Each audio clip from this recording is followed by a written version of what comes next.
കേരളത്തിന്റെ തെക്കേയറ്റമായ കന്യാകുമാരിയിൽ നിന്നും ഏറ്റവും വടക്കേയറ്റമായ കാസർഗോട്ടേക്കുള്ള എൻ്റെ ഈ യാത്രയിൽ ഇന്ന് കേരളത്തിലില്ലാത്ത കന്യാകുമാരിയും സൗത്ത് കാനറയുടെ ഭാഗമായ പഴയ കാസർഗോഡും മനസ്സിലേക്ക് കടന്നു വരുന്നു.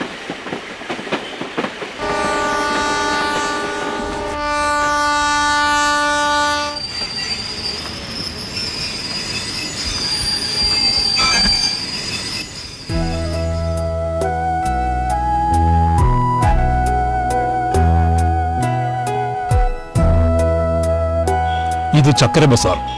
പണ്ട് ഒരുപാട് ചക്കര കിട്ടുമായിരുന്നു.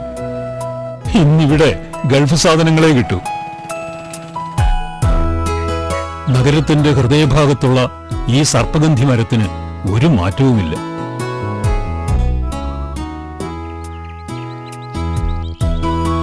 ഏഴ് ഭാഷകൾ സംസാരിക്കുന്ന ഒരു ശിഷ്യൻ എനിക്കിവിടെ ഉണ്ട്. ബൊമ്മയാട്ടം നടത്തുന്ന ഒരു കലാകാരൻ. ഭാഷാ സ്റ്റേറ്റ് ഉണ്ടായപ്പോൾ രമേശിനെ പോലെ കർണാടകവും തുളുവും മാതൃഭാഷയായ നിരവധി പേർ കേരളത്തിലായി. ഇപ്പോഴും ആ ബൊമ്പയാട്ട ട്രൂപ്പ് ഉണ്ടോ? ഉണ്ട് പക്ഷേ.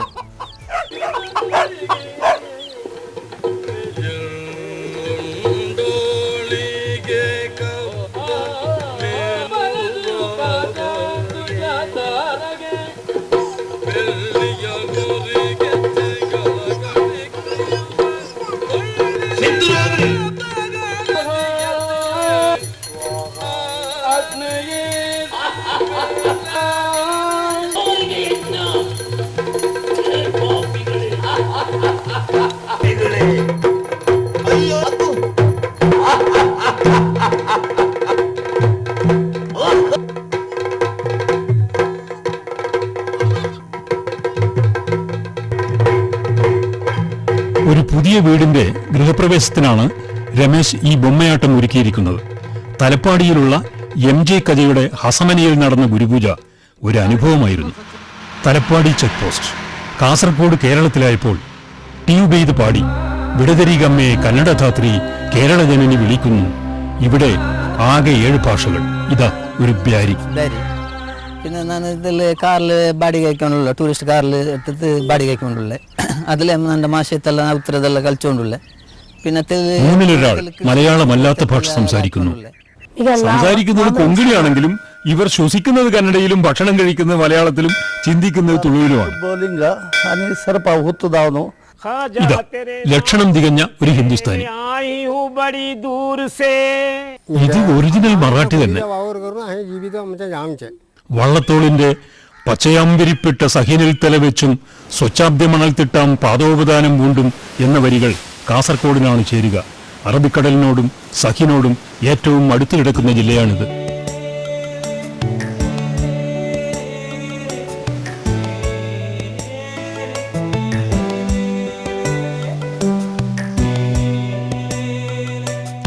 ഒമ്പതാം നൂറ്റാണ്ടിനും 14-ാം നൂറ്റാണ്ടിനുമിടയിൽ പേരുകേട്ട തുറമുഖമായിരുന്ന കാസർഗോട്ടേക്ക് ഈ കടൽ വഴി ധാരാളം അറബി സഞ്ചാരികൾ വന്നിട്ടുണ്ട്.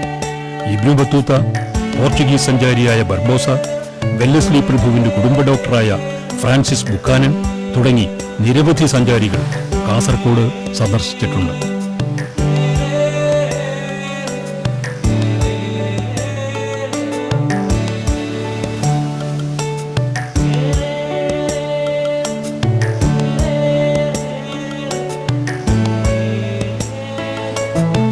പുരാതന കാലത്ത് 64 തുളുമലയാളം ഗ്രാമങ്ങൾ ഉണ്ടായിരുന്ന കുമ്പള രാജവംശത്തിന്റെ ഭാഗമായിരുന്നു കാസർഗോഡ്.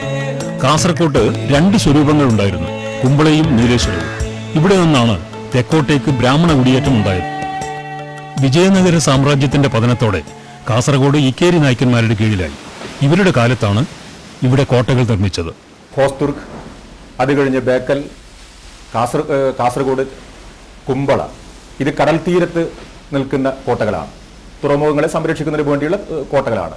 കാസർഗോഡിന്റെയും അതുപോലെ ഇന്നത്തെ കർണാടകയുടെയും ഉൾഭാഗങ്ങളെ ബന്ധിപ്പിക്കുന്നതിന് വേണ്ടിയിട്ടുള്ള കോട്ടകളുടെ ഒരു ശൃംഖല നമുക്ക് കാണാൻ വേണ്ടി സാധിക്കും. ഇത് സൂചിപ്പിക്കുന്നത് ഇത്തരം സഞ്ചാരപാതകളിലൂടെയുള്ള ഈ ചരക്കുകളുടെ നീക്കത്തെ തടയാൻ ഏതെങ്കിലും ശക്തികൾ ഒരുമ്പെട്ട് കഴിഞ്ഞാൽ അവയെ തകർക്കുന്നതിനു വേണ്ടി ആ സഞ്ചാരപാതയെ സംരക്ഷിക്കുക എന്ന് പറയുന്ന കൃത്യമായ രാഷ്ട്രീയം, പൊളിറ്റിക്കൽ ഇക്കോണമി ഇവിടെ വർത്തിക്കുന്നതായി നമുക്ക് കാണാൻ വേണ്ടി കഴിയും. 1645 ശിവപ്പ നായ്ക്ക് കാസർഗോഡിന്റെ തലസ്ഥാനം ബദനൂരിലേക്ക് മാറ്റി. ടിപ്പു സുൽത്താൻ മലബാർ ആക്രമണം തുടർന്നു. ശ്രീരംഗപട്ടണം ഉടമ്പടി അനുസരിച്ച് തുളുനാട് ഒഴികെയുള്ള മലബാർ ബ്രിട്ടീഷുകാർക്ക് വിട്ടുകൊടുത്തു. ആ പഴയ തുളുനാടിന്റെ ഭാഗമായിരുന്നു കാസർഗോഡ്. ടിപ്പുവിന്റെ മരണത്തോടെ തുളുനാടും ബ്രിട്ടീഷുകാരുടെ കയ്യിലെത്തുകയും ദക്ഷിണ കാനറയുടെ ഭാഗമാവുകയും ചെയ്തു. 1862 വരെ ഇത് ബോംബെ പ്രസിഡൻസിയുടെ ഭാഗമായിരുന്നു. പ്രധാനപ്പെട്ട 14 നദികൾ ഈ ജില്ലയുടെ വിവിധ ഭാഗങ്ങളിലൂടെ ഒഴുകി കടലിൽ ചെന്ന് ചേരുന്നു. നീലേശ്വരം, ബേക്കലം, കാസർഗോഡ്, കുമ്പള, മഞ്ചേശ്വരം എന്നിങ്ങനെ 5 തുറമുഖങ്ങൾ ഈ ജില്ലയ്ക്ക് അവകാശപ്പെട്ടതാണ്. കുമ്പളയിൽ നിന്നും മഞ്ചേശ്വരത്തു നിന്നും അരി പോലുള്ള സാധനങ്ങൾ, അതുപോലെ തന്നെ തുണിത്തരങ്ങൾ മലാക്കയിലൊക്കെ തന്നെ കയറ്റുമതി ചെയ്തിരുന്നു എന്ന് പല രേഖകളും സൂചിപ്പിക്കുന്നുണ്ട്. ഹസ്രത്ത് മാലിക് ദീനാറും സംഘവും ഇന്ത്യയിൽ വന്ന് പണിത 10 പള്ളികളിൽ ഒന്ന് കാസർകോട്ടുണ്ട്. കേരളീയ വാസ്തുശില്പ മാതൃകയിൽ നിർമ്മിച്ച ഈ പള്ളിക്ക് ഹിന്ദു മുസ്ലിം സൗഹൃദത്തിന്റെ ഏറെ കഥകൾ പറയാനുണ്ട്. തളങ്കര പാലക്കുന്നിലെ ചീർമ്പ ഭഗവതി ക്ഷേത്രം ഇതിന്റെ തൊട്ടടുത്താണ്. മാലിക് ദീനാർ പള്ളിയിലെ ഉറൂസ് നേർച്ചയ്ക്ക് ഈ ക്ഷേത്രത്തിൽ നിന്ന് പച്ചരിയും 10 ഇലക്കഷണവും ഇളനീരും ഓലയും കൊടുത്തയക്കും. അതേപോലെ ക്ഷേത്രത്തിൽ ഭരണി ഉത്സവത്തിന് മാലിക് ദീനാർ പള്ളിയിൽ നിന്ന് പഞ്ചസാരയും എത്തിക്കും.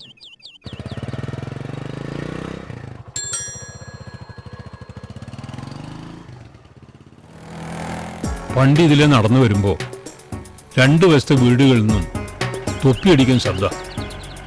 തളങ്കര തൊപ്പി. ഇപ്പൊ എല്ലാം പോയി.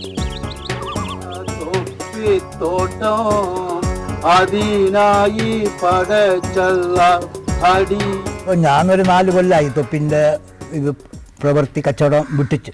എന്ത് കാരണം എന്നില്ലെങ്കിൽ അത് ചിലവാണില്ല. മുമ്പ് ആഫ്രിക്കൊക്കെ അയച്ചുകൊണ്ടുണ്ടായ സാധനം. ഇപ്പോൾ തൊപ്പി നടക്കുന്നില്ല. ഇപ്പോൾ ചൈനൻ്റെയും തായ്ലൻഡിൻ്റെയും എല്ലാം തൊപ്പി വരുന്നത്. തൊപ്പികളുടെ ഗ്രാമമായ തളങ്കരയിൽ അബൂബക്കർ മുസ്ലിയാരും കുടുംബവും ആ തൊഴിൽ ഇപ്പോഴും കൈവിടുന്നിട്ടില്ല. ഒരു നിർമ്മാതാവായ ഇബ്രാഹിം ഖലീൽ ഇപ്പോൾ കെട്ടിട നിർമ്മാണത്തിലേക്ക് തിരിഞ്ഞിരിക്കുന്നു. തളങ്കര ഹസ്സൻകുട്ടി എന്ന് പറയുന്ന ഒരാൾ ഉണ്ടായിരുന്നു. അദ്ദേഹമായിരുന്നു ആദ്യമായിട്ട് കാസർഗോഡ് നിന്ന് ബോംബെയിലേക്ക് ഈ ഉരു എന്ന് പറയുന്ന ഒരു ചരക്കുമായിട്ട് അയക്കുന്നത്. ഒരു വഴിയേ സാധനങ്ങൾ തെക്ക് ഭാഗത്ത് നിന്നും ബോംബെയിലേക്ക് എത്തുള്ളൂ. 70-ന് ശേഷം നാഷണൽ ഹൈവേയിൽ ബോംബെ റൂട്ടിലുള്ള എല്ലാ പാലങ്ങളും ഏകദേശം കംപ്ലീറ്റ് ചെയ്തു. ഇന്ന് ഉരുവില്ല. ഉരുവിന് സഞ്ചരിക്കേണ്ട ചന്ദ്രഗിരിപ്പുഴ മണൽ ഊറ്റിയെടുത്ത് അസ്ഥികൂടം മാത്രമായിരിക്കുന്നു. തളങ്കര ശാസനം തുളുനാട്ടിലെ ആലൂപ രാജാവായ ജയസിംഹൻ ഒന്നാമിന്റെ കാലത്തേതാണ് ഈ ലിപി. മുഹിസുൽ ഇസ്ലാം സ്കൂൾ, മാപ്പിളപ്പാട്ടിനെ സാഹിത്യത്തിന്റെ മുഖ്യധാരയിലെത്തിച്ച ടി ഉബൈദിന്റെ തട്ടകം, മുസ്ലിം നവോത്ഥാന നായകൻ യുവകവി PS ഹമീദ് ഉബൈദിന്റെ കവിത പാടി. പുതുമപ്പറമ്പാണ് ആലം ഉടയോനേ, ഇതിലെ ദോഷഗുണങ്ങൾ തൻ സിറും ഹക്കീകത്തും ആരാരറിവാനേ. മനുജൻ തൊലിപ്പാടിൽ കാണുന്ന കാഴ്ചകൾ ഒന്നുമേ ഹക്കല്ല മുഴുതും. മാറും വെളുപ്പിൽ വെളുപ്പോ കറുപ്പിൽ കറുപ്പോ സ്ഥിരമല്ല. മൊഗ്രാൽ 5 ഭാഷകളിൽ കവിത എഴുതിയ സൗക്കാർ കുഞ്ഞിപ്പക്കി. അദ്ദേഹത്തിന്റെ വീട്ടിലാണ് പാട്ടുകൂട്ടം നടന്നിരുന്നത്. മായിപ്പാടി കോവിലകത്തിന്റെ കീഴിലെ നാട്ടുരാജാവായ അദ്ദേഹത്തിന് മധൂർ ക്ഷേത്രത്തിൽ നിന്നും പ്രസാദം കിട്ടാറുണ്ടായിരുന്നു. ആലി ഭൂതസ്ഥാനം. ആലി എന്നു പേരുള്ള ഒരു മുസ്ലിം ദിവനെ തെയ്യമായി കെട്ടിയാടുന്നു. സംസ്കാരങ്ങളുടെ സമന്വയം. 1931 2 ഹിന്ദു മുസ്ലിം ചങ്ങാതിമാർ നടത്തിയ ഹിന്ദു ഇസ്ലാം ബസ് സർവീസ് മതമൈത്രിയുടെ പ്രതീകം. മുഹമ്മദ് ഷെറൂൺ, ഹോം റൂൾ പ്രസ്ഥാനത്തിന്റെയും ഖിലാഫത്തിന്റെയും മുസ്ലിം നവോത്ഥാനത്തിന്റെയും നായകൻ. കേരളത്തിലെ 2ാമത്തെ മുഹമ്മദ് അബ്ദുറഹിമാൻ സാഹിബ്. ഉമ്മമാരോടും പെങ്ങന്മാരോടൊക്കെ കുട്ടികളെ സ്കൂളിലേക്ക് അയക്കാനാണ് ആവശ്യപ്പെടുന്നത്. അല്ലെങ്കിൽ നാളത്തെ വെറുകുട്ടികളായിരിക്കും, നാളത്തെ മുറ്റമടിക്കുന്നവരായിരിക്കും നിങ്ങളുടെ മക്കള്. അതുകൊണ്ട് ഉമ്മ സ്കൂളിലേക്ക് അയക്കെന്ന് പറഞ്ഞിട്ട് മൂപ്പർ ഒരു പാട്ടൊക്കെ കെട്ടിയിട്ട് ആ നിലയിൽ മൂപ്പർ എല്ലായിടത്തും പ്രേരിപ്പിച്ചിരുന്നു എന്നുള്ളതാണ്. ഇവിടെ ജീവിച്ച നടുത്തോപ്പിൽ കവികളിൽ നടുത്തോപ്പിൽ അബ്ദുള്ളയുടെ പക്ഷിപ്പാട്ട് പ്രസിദ്ധമാണ്. ഇതിന് പിന്നീട് യക്ഷഗാന രൂപമുണ്ടായി. യക്ഷഗാന വാത്മീകി എന്നറിയപ്പെടുന്ന പാർത്ഥിസുബ്ബയ്യൻ ജനിച്ചത് കുമ്പളയിലാണ്. ഇവിടെ അദ്ദേഹത്തിന്റെ പേരിൽ ഒരു ക്ഷേത്രവുമുണ്ട്. കൊട്ടാരക്കര രാജാവിന്റെ രാമനാട്ടം കഥകളെ ആധാരമാക്കി കന്നഡയിൽ 8 പ്രസംഗങ്ങളും എഴുതി അദ്ദേഹം. ആനന്ദ ചുണ്ടും പൂരത്താക്കി കാണിച്ച് കോട്ടയിൽ തന്നാലെ കത്തുന്ന തീയുണ്ട കോട്ടയിൽ. ഇത് ഷേണി ഗോപാലകൃഷ്ണ ഭട്ട്, യക്ഷഗാന കലയുടെ കുലപതി. ഉപ്പള ടിപ്പുവിന്റെ കാലത്ത് കുടിയേറിയ ഹനഫി മുസ്ലിങ്ങൾ പാർക്കുന്നത് ഇവിടെയാണ്. ഇവരുടെ മാതൃഭാഷ ഹിന്ദുസ്ഥാനിയാണ്.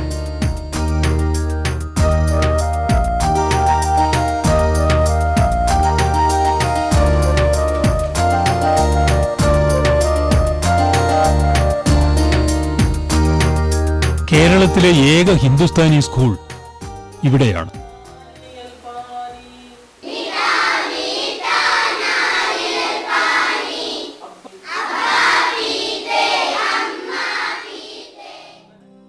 ശിവജിയുടെ പിന്മുറക്കാരായ മറാഠികളും ഇന്ന് കാസർകോട്ടെ പൗരന്മാരാണ്.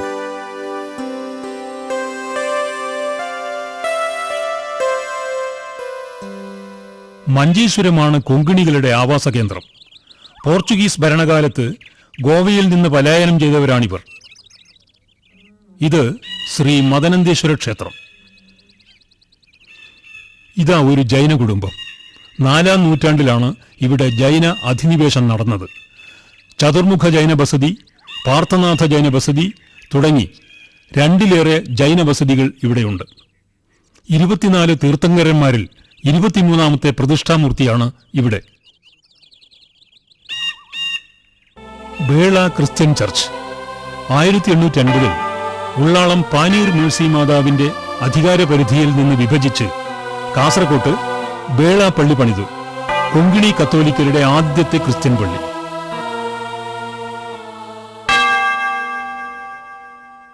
ഗുത്തു എന്ന് പറഞ്ഞാൽ ഇവിടെ ഓരോരോ കമ്മ്യൂണിറ്റിയിൽ ചില ഫാമിലീസ് വളരെ സീനിയറായിട്ട് ആ ഫാമിലിൻ്റെ യജമാനൻ്റെ നിലയിൽ അവർ നിൽക്കുന്ന ഒരു ഫാമിലിയാണ്. അപ്പോൾ അത് ആ കമ്മ്യൂണിറ്റിൻ്റെ എല്ലാ ഡയറക്ഷൻസ് അവർ കൊടുക്കും. ചില റൂൾസ് ആൻഡ് റെഗുലേഷൻസ് അവർ ഏറ്റെടുക്കും. പിന്നെ അവർ പറഞ്ഞതിന് മറ്റവരെല്ലാം കമ്മ്യൂണിറ്റി മെമ്പേഴ്സ് അനുസരിക്കും. ചില എക്സാമ്പിൾ കൊടുക്കുന്നുണ്ടെങ്കിൽ ഇപ്പോൾ ഒന്ന് ഇതന്നെ നമ്മൾ കൂടുതൽ കുത്തു എന്ന് പറയൂ. അതേപോലെ കുമ്പളെ പോയാൽ ഇവിടെ ബംബ്രാണ കുത്തു എന്ന് പറഞ്ഞിട്ടുണ്ട്, കൊടിയാൽ കുത്തു എന്ന് പറഞ്ഞിട്ടുണ്ട്. ഇതേപോലെ ചില ഫാമിലീസ് ഇമ്പോർട്ടൻറ്റ് ഫാമിലീസ് ആണ്. ഇത് കാസർകോട്ടെ രംഗോലിയിടുന്ന ഒരു വീട്ടമ്മ. അള്ളട സ്വരൂപത്തിന്റെ ആസ്ഥാനമായിരുന്ന മടിയൻ കോവിലകത്തെ ദാരുശില്പങ്ങൾ ഉത്തരേന്ത്യൻ ക്ഷേത്രകലകളോട് കിടപിടിക്കുന്ന ഒന്നാണ്.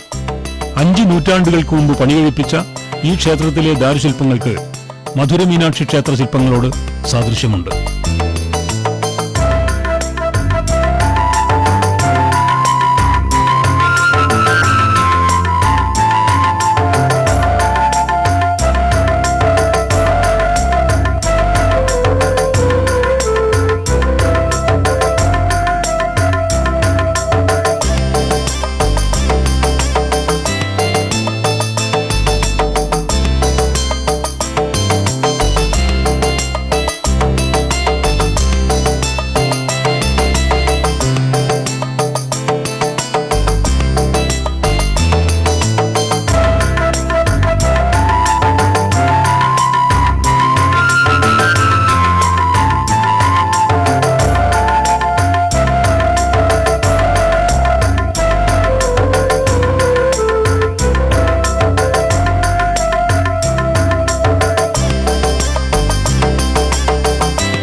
കുമ്പളയ്ക്കടുത്ത അനന്തപുരം പത്മനാഭസ്വാമി ക്ഷേത്രം.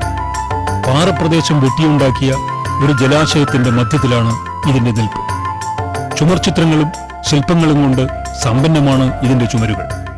തൊഴിലിപിയിൽ ആലേഖനം ചെയ്യപ്പെട്ട ഒരു ശാസനവും ഇവിടെ കാണാം. ചരിത്രത്തിന്റെ മറഞ്ഞുപോയ മുഖം പ്രകാശിപ്പിക്കുന്ന മറ്റൊരു ശാസനം. പെരുമാൾ രാജവംശത്തിന്റെ അധികാരാവകാശങ്ങൾ സ്ഥാപിക്കുന്ന വിളംബരം രേഖപ്പെടുത്തിയ കൊടവലം ശാസനം.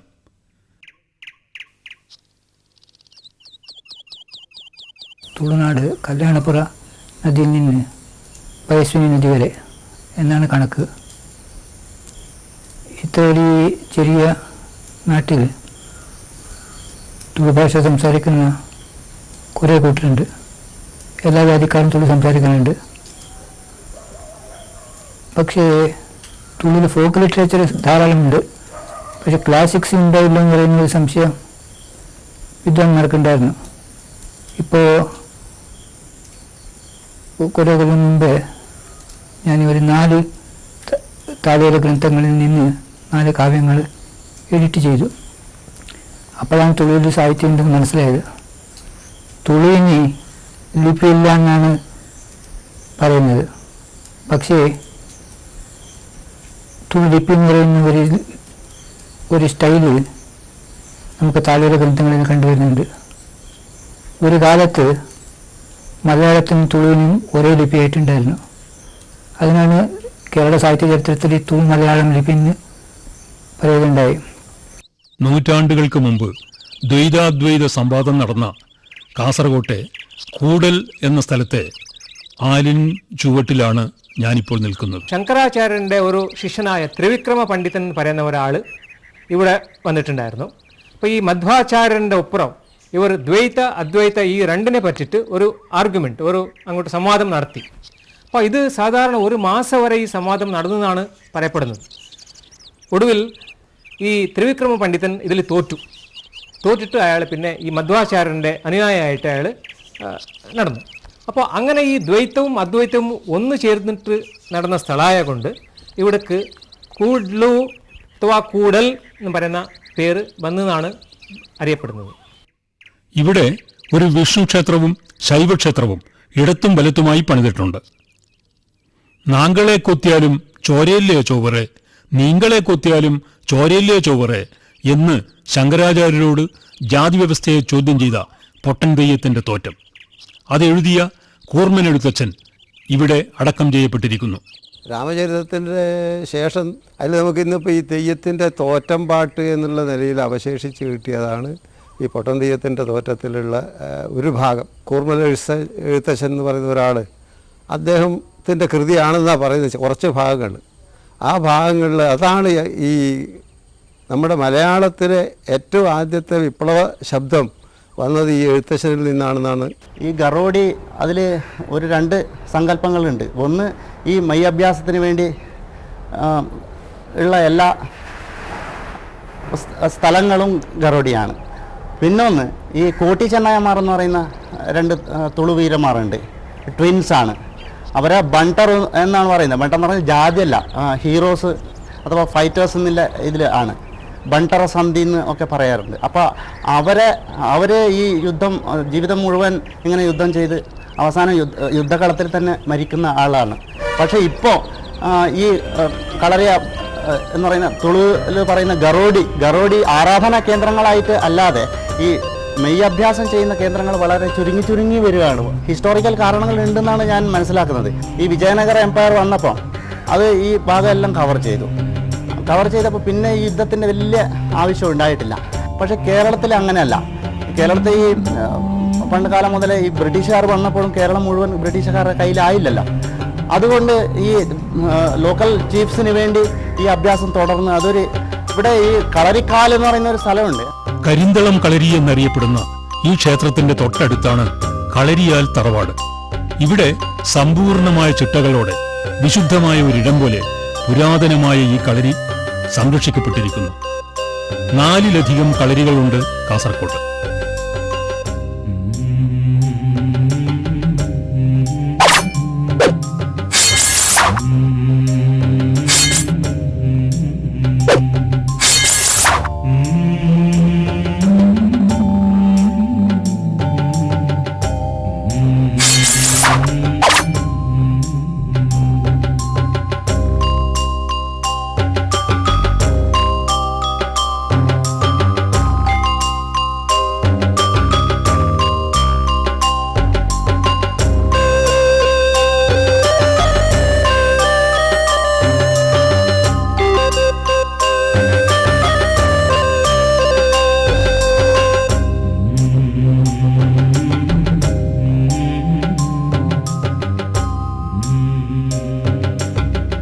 ഇത് ഇടു. ഇടു എന്ന തുളുവാക്കിന്റെ അർത്ഥം ലക്ഷ്യമെന്നാണ്. ഇതിൽ തീകൂട്ടി മേലേരി എന്ന അനുഷ്ഠാനം നടത്തുന്നു. കന്നഡയിൽ ഭൂതം എന്നും തുളുവിൽ ദെയ്യോ എന്നും പറയുന്ന അനുഷ്ഠാനം മലയാളികൾക്ക് തെയ്യമാണ്. തറവാടുകളിലും കാവുകളിലും വയലുകളിലും ഓരോ ആരാധനാമൂർത്തികളുടെ പേരിൽ തെയ്യം കെട്ടിയാടുന്നു. വിളവെടുപ്പ് കഴിഞ്ഞാൽ പിന്നെ പോത്തോട്ടം.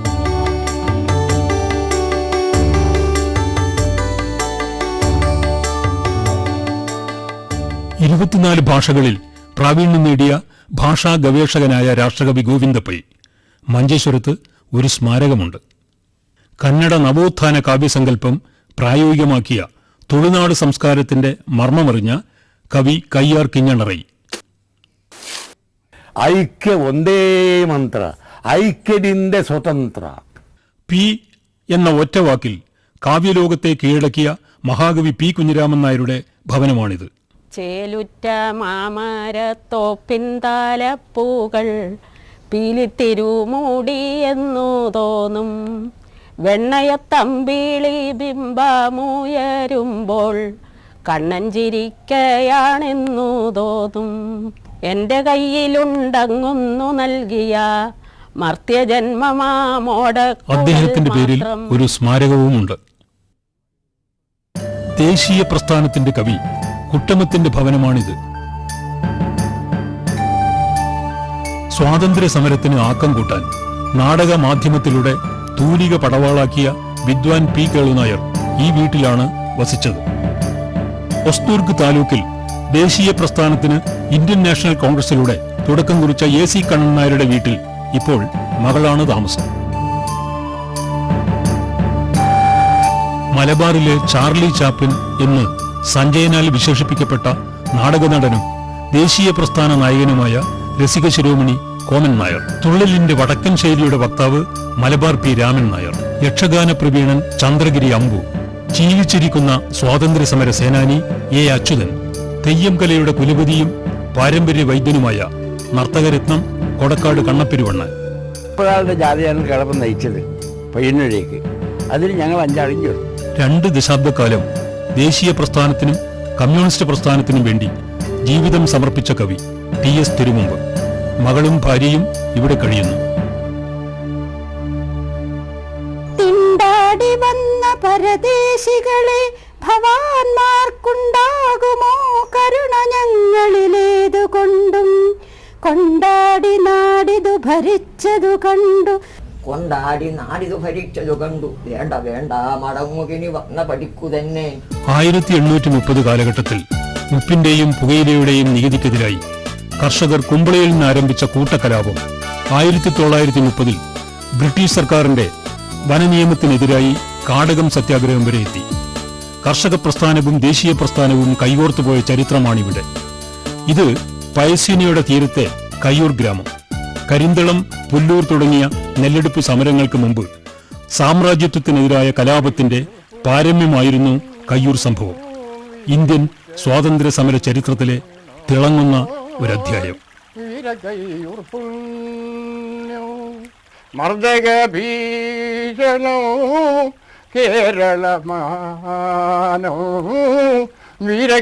ബ്രിട്ടീഷ് സാമ്രാജ്യത്വത്തിന്റെയും ജന്മി മേധാവിത്വത്തിന്റെയും പ്രതീതിയായ ഒരു പോലീസുകാരൻ മരണപ്പെട്ട സംഭവത്തിൽ ഈ ഗ്രാമത്തിലെ 4 യുവാക്കൾ തൂക്കിലേറ്റപ്പെട്ടു.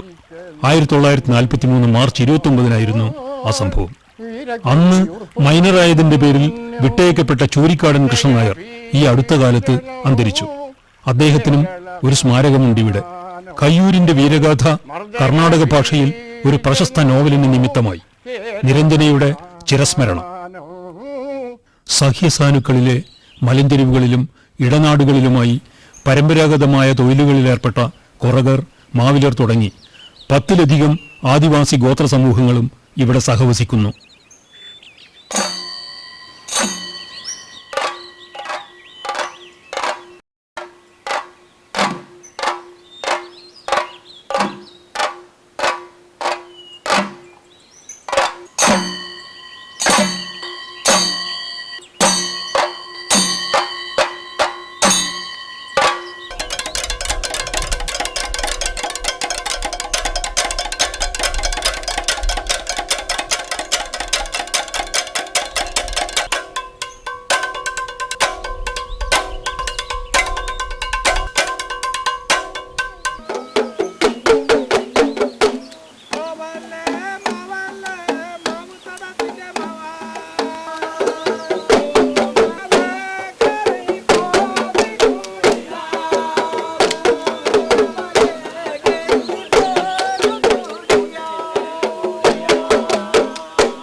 വൈവിധ്യങ്ങളുടെയും ബഹുസംസ്കാരത്തിന്റെയും ഈറ്റില്ലമായ കാസർഗോഡിലൂടെയുള്ള എന്റെ യാത്രയുടെ മടക്കത്തിൽ സപ്തസ്വരങ്ങളുടെ ബാബേലിൽ നിന്ന് പ്രാചീനമായ ആ മുളഞ്ചണ്ട മേളം പിന്നെയും ഉയർന്നുകൊണ്ടിരുന്നു.